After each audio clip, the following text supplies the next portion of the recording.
I'm learning about the church and people in general, y'all are so abusive to prophets, like so abusive. And I know that the scripture says that, but I'm learning that so many of y'all are calling people false prophets because y'all don't know or understand the genetic makeup of a prophet and who a prophet is.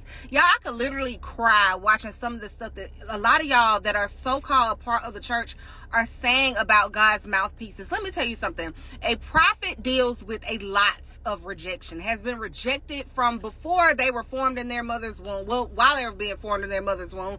And also a lot of them have been ostracized. They've dealt with abandonment. They don't have strong parental figures in their life as far as in that nurturing aspect. They don't have that. So a lot of them, they may love people, but they don't like being around people because they have been abused. And because they are rough around the edges, okay, because of so much of the abuse that they've endured, a lot of y'all are just so mean to them, just so mean and hateful. And y'all, when I tell y'all pull scriptures and want to say, well, Jesus led with love, Jesus was this. Yes, Jesus led with love to those that were broken and those that were in need of him. But those that were false, those that accused him, those Pharisees and Sadducees that came up in the temple talking junk, he didn't back down. He was confrontational when it came to them. He confronted them in their foolishness. He called them hypocrites. And let's not forget, Jesus went in the temple and flipped over tables, okay? Because they turned the Lord's house, the temple, into a den of thieves.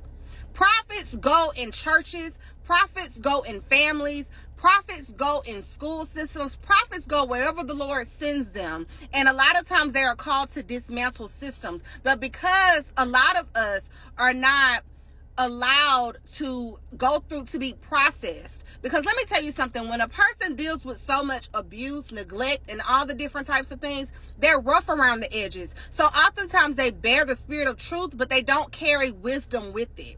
And because they don't carry wisdom with it, guess what? They are highly destructive, okay? Does that make them false though?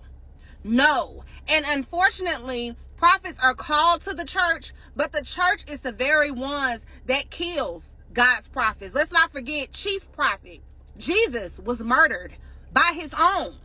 So what do y'all think that y'all are doing now? And then y'all find scripture to validate y'all wrongdoing. Y'all, it make me so sad. It made me want to cry because it's like, y'all don't understand what it is to walk around and people say that you crazy, or people to walk around and say you don't know what you're talking about. But then that very thing that you warned that person comes to pass, but yet they still want to trample over you and treat you like you nothing and like you know nothing. But the Lord still uses you and forces you to go tell them people what it is that he said because he called you his mouthpiece. That's hurtful. And my heart grieves for the church.